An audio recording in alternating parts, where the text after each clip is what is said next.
In the autumn of 2006, a beekeeper named Dave Hackenberg drove out to check on 400 of his hives in Central Florida. He lifted the first lid, empty. He lifted the next, empty. Box after box, the bees were simply gone. No bottas on the ground, no swarm in the trees, just queens, a handful of young workers, and silence where tens of thousands of bees should have been humming. He had never seen anything like it, neither had anyone else. So what actually happens when a place loses its bees? Not metaphorically, not eventually. What really unravels, step by step, when the insects quietly doing the world's most unglamorous job simply stop showing up? Hackenberg's discovery would later be named colony collapse disorder, a phenomenon where worker bees abandon a seemingly healthy hive and never return. Within a year, beekeepers across the United States were reporting the same thing. Some lost 30% of their colonies. Some lost everything. Entomologist Mae Berenbaum, who led a major National Research Council assessment on pollinators at the University of Illinois, helped confirm what many feared. This was not a local accident. It was a pattern, and patterns in ecology tend to ripple. To understand why a missing bee is not a small problem, you have to understand what a bee actually does. A single honeybee will visit thousands of flowers in her short life, brushing pollen from the male part of one blossom onto the female part of another. That transfer is fertilization. Without it, a flower cannot become a fruit, a nut, or a seed. Roughly 1 in every 3 bites of food you eat exists because a pollinator, usually a bee, moved pollen from one place to another. Now picture that process simply stopping.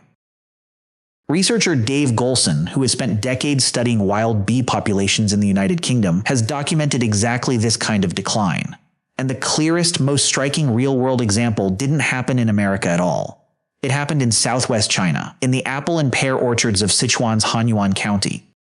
Decades of heavy pesticide use, combined with the loss of wild habitat, wiped out the local wild bee populations almost entirely. The orchards didn't go quiet right away. At first, farmers barely noticed. Then the fruit yields started dropping. Trees bloomed beautifully, uselessly, with no one left to carry the pollen between them. So the farmers became the bees. Every spring now, workers climb into the branches by hand, carrying brushes made of chicken feathers and cigarette filters. They dip each brush into a pot of pollen harvested earlier in the season and press it, blossom by blossom, into every flower on every tree. It takes a person all day to pollinate by hand what a real bee colony could pollinate in a single afternoon. Stand in one of those orchards in late March and you can watch human beings performing, slowly and exhaustingly, a job that nature used to do for free.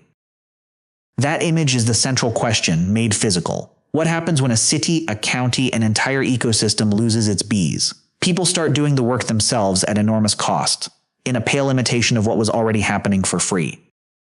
But the ripple does not stop at fruit trees. Bees pollinate alfalfa and clover, which feed the cattle that produce milk and beef. They pollinate the wildflowers that hold riverbanks together and feed the insects that birds rely on. Remove the bees, and you are not removing one species. You are quietly pulling out one of the load-bearing threads in a much larger fabric, the kind you only notice once everything around it starts to sag.